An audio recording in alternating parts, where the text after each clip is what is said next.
ಸಿಜೆಬಿ protest ಇಲ್ಲ ಜಂಜಿ protest ಅಂತ ಕರೆಯತ್ತಾರೆ. ಈಗ ನಾವು ಬೆಳಗಾವದಾಗ ಎಲ್ಲ ಜಂಜಿ ಅಂತ ಕರೀತು.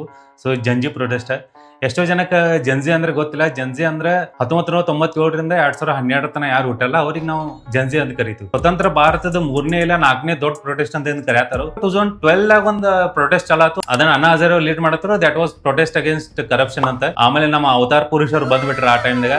ನಮಗೆ ಈ ಜಂಜಿ ಒಳಗೆ ಇನ್ನೊಂದು ಮಾತು ಹೇಳ್ಬೇಕಂದ್ರೆ ನಮಗೆ 2012 ತನಕ ನಮಗೆ ಅವತಾರ ಪುರುಷ ಆಧಾರವಿಲ್ಲ ಗೊತ್ತಿರ. 2014ರಾಗ ಪೂರಾ ಗೌರ್ಮೆಂಟ್ ಚೇಂಜ್ ಆಗಿಬಿಟ್ಟು. ಬಟ್ ಆಮೇಲೆ ಅರ್ಥ ಆಯ್ತು ಇವ್ರು ಹೇಳೋದೊಂದ ಮಾಡೋದೊಂದ ಅಂತ ಹೇಳಿ. ಡೆಮೋಕ್ರಸಿ ಒಂದು ಪೆಂಡುಲಮ್ ತರ ಒಂದ್ ಕೆಲವೊಂದು ವರ್ಷ ರೈಟ್ ಹೋಗ್ತೈತಿ, ಆಮೇಲೆ ಮತ್ತೆ ಲೆಫ್ಟ್ ಹೋಗ್ತೈತಿ. ಏನ್ ಮಾಡಕ್ ಬರಂಗಿಲ್ಲ, ಇನ್ ನೆಕ್ಸ್ಟ್ 40 ವರ್ಷ ಇವ್ರೇ ಇರ್ತಾರೋ ಅದನ್ನ ಅನ್ಕೊಂಡ್ ನಾವು ಕೂತ್ಬಿಟ್ಟಿದ್ದು. ಮೇ 15, 2026ನೇ ತಾರೀಕು ನಮ್ಮ ದೇಶದ ಮುಖ್ಯ ನ್ಯಾಯಮೂರ್ತಿಗಳು ಏನ್ ಇರ್ತಾರಲ್ಲ ಅವ್ರೊಂದು ಸ್ಟೇಟ್ಮೆಂಟ್ ಕೊಟ್ಬಿಟ್ರು.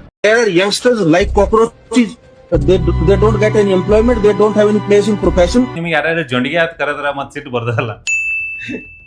ಆಕ್ಚುಲಿ ಜೊಂಡಿಗೆ ಅನ್ನೋದು ವರ್ಡ್ ಚಲೋ ಐತಿ ನೋಡಿ. ಇವ್ರು ಕಾಕ್ರೋಚ್ ಜನತಾ ಪಾರ್ಟಿ ಅಂತ ಇಡೋ ಬದ್ಲಿ ಜೊಂಡಿಯಾ ಜನತಾ ಪಾರ್ಟಿ ಅಂತ ಇಟ್ಟರೆ ಇನ್ನ ಭಾರಿ ಆಗ್ತದೆ. ಬಟ್ ನೆಕ್ಸ್ಟ್ ದಿನ ಮುಖ್ಯ ನ್ಯಾಯಮೂರ್ತಿಗಳು ಬಂದು ಅದನ್ನ ಕ್ಲಿಯರ್ ಮಾಡಿದ್ರು.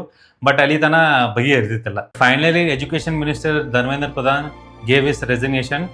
ಇವು ರೆಸಿಗ್ನೇಷನ್ ಕೊಟ್ಟಾದ್ಮೇಲೆ ಪ್ರೊಟೆಸ್ಟ್ ದೊಡ್ಡದಾಗ್ಲಿಲ್ಲ. ಈ ರೆಸಿಗ್ನೇಷನ್ ಕೊಡೋಕ್ಕಿಂತ ಮೊದಲೇ ಈ ಸ್ವತಂತ್ರ ಭಾರತದ 3ನೇದೆಲ್ಲ 4ನೇ ದೊಡ್ಡ ಪ್ರೊಟೆಸ್ಟ್ ಆಗ್ಬಿಟ್ಟಿತ್ತು.